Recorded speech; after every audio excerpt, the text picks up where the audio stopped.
हेल' लोगोफोर, बे समाव नोंथांमोनजों मोनसे गोदान क्लास लानो फैदोंलाय। बेयो जाहैबाय क्लास 8नि MLनि। बेयो अदेबानि सिगाङावबो खालामखांखाबायमोन, दा अब्लाबो बुजायना होनो थाखाय गोबाङानो बुंहरनायलाय बेखौ लानाय जादों। जे आंनि हाबिला चेप्टार 1निनो फराया जोबोर गोरलैखासो, बेखौ साफ्रोमबो ओरैनो फरायबानो बुजिखायो। दा बेयाव मा मा दंफैदो थाबै मा होननाय जादों बेनि सोमोन्दै मिथिना लादिनि। दा बाहाय दङ आंनि हाबिला, बे फरायानो गोरलैसिन अदेबानि बुंनो थाङोबा। बाहाय दं आंनि हाबिला माने माबि हाबिला माने लुबैनाय एबा हास्थायनाय।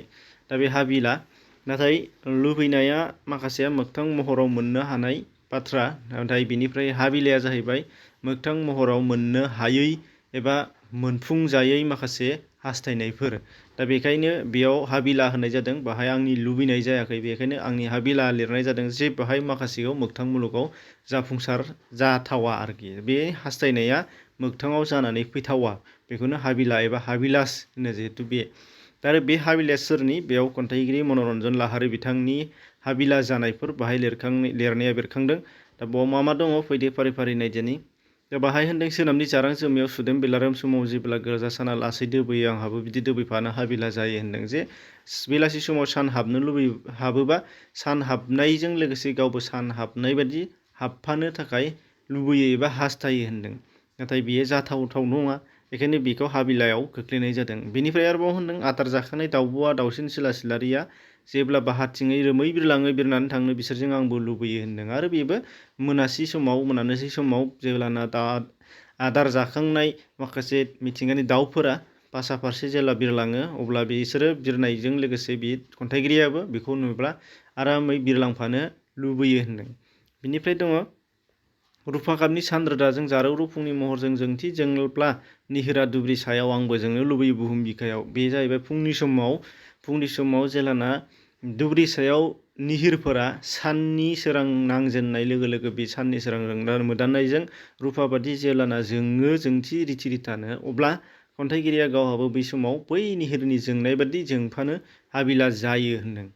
बिनिफ्राय गोजां बोथोर जोबनायाव बिरनानै दालाइ सायाव जेब्ला कौवा देंखोनि बाना लाबोयो, आंबो बिदिनो मुलुगखौ रिंहोनो हास्थायो। बेबो गोरलै। जे बाहाय होनदों मा, जे गोजां बोथोरनि समाव जोबनाय समाव दुफां बोथोराव जेलाना दाउ खौवौ गाबनो फैयो, थाइजौ बिबार मावलियो, बे समाव दाउ खौवौ गाबनायनि मोजांथार मोनसे देंखो रिंखाङो।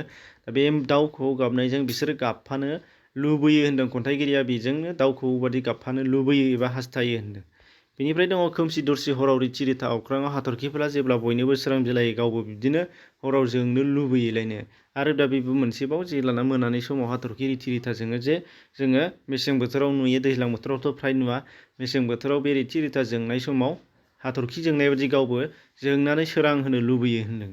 बेनिफ्राय मा होनदों नैबेयाव, हा आरो अख्रांजों मोनसे देहा महरजों गोजानाव जेराव गोरोबलायदों, आंबो बिदिनो हराव जों गोरोबफानो लुबैयो बे होनदों। दानिया बाहाय मा होनदों, हा आरो अख्रांजों माने मा, जोंनो अख्रांखौ गोजौ अख्रांखौ जोङो गोजानहालागै नाहरोबा बबेबा मोनसे हाया रुगुङाव नांहैनाय बादि नुयो, जे मोनसे साथा बादि मोनसे जोख्लोबनानै दोननाय माने खुरै बादि जोंखौ खोबनानै दोननाय बादि अख्रांखौ नुहुरो।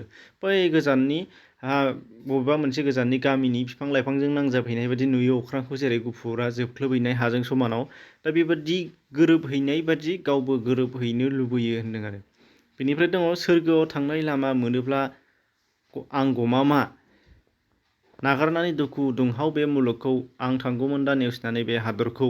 दानिया मा होनदों बाहाय, जे सोरगोआव थांनाय माने माबि, जोङो मानसिफ्रा मा मोनसे साननाय दङ, जे जोंनि थानाय बुहुमखौ जोङो फाथाल होननानै जों साननानै लायो, माने बयनिख्रुइबो गाहायसिन खोलोब होननानै साननानै लायो। बेनिफ्राय गेजेर खोलोब मोनसे दङ, बेनिफ्राय जोङो गोजौथाराव मोनसे खोलोब साननानै लानाय दङ। नाथाय बेयो मोगथां मुलुगाव गैया, मानसिनि गोसोनि साननायावल' दङ। जों बेखौ बयबो मिथिगौ, जे सोरगो होननाय मोनसे रायजो दङलायनो, जेरावहाय जोबोद आलो गोजोन, माने जेबो दुखु खस्थ' सैनांनाय गैया, जेरावहाय इसोरफोरा एबा मोदायफोरा थायो आलो गोजोनै। थिग बेबादिनो जोंनि खन्थाइगिरियाबो मा होनदों, जुदि बे सोरगोसिम थांनाय लामा एबा जांख्लाफोर मोनबाय बायोब्ला गाखोनानै बैयाव गासैबो बुहुमनि जेसेबांनाखि दुखु दाहा दङ बेफोरखौ गारनानै बैयाव आलो गोजोनै थाहैसिगौमोन होननानै बुंदों आरो। बेनिफ्राय होनदों आंनि हानि देहा दान्दिसेनि बे सोलेरा हाजों दाजानाय, हाजोंनो गोमालांगोन, हाबिलाया आंनि अराय सिमां जालांगोन होनदों। नाथाय उनावहाय मा खालामफिनदों खन्थाइगिरिया, गासैबो गावनि बेफोर साननाय बाथ्राफोरखौ बुजिनानै मोनदों आरो गाव उन दाहा खालामफिनदों जे जोङो मानसि माहारिफ्रा बुहुमावनो जोनोम मोननाय, बुहुमावनो थैलांनांगोन। मानो होनबा बुहुमनि जायखिजाया जिरादानो जेरावबो थाङा बुहुमावनो गोमाफिनलांनांगोन। बेयो मोनसे मिथिंगानि खान्थि आरो मिथिंगाजों दाजानाय मोनसे नेम।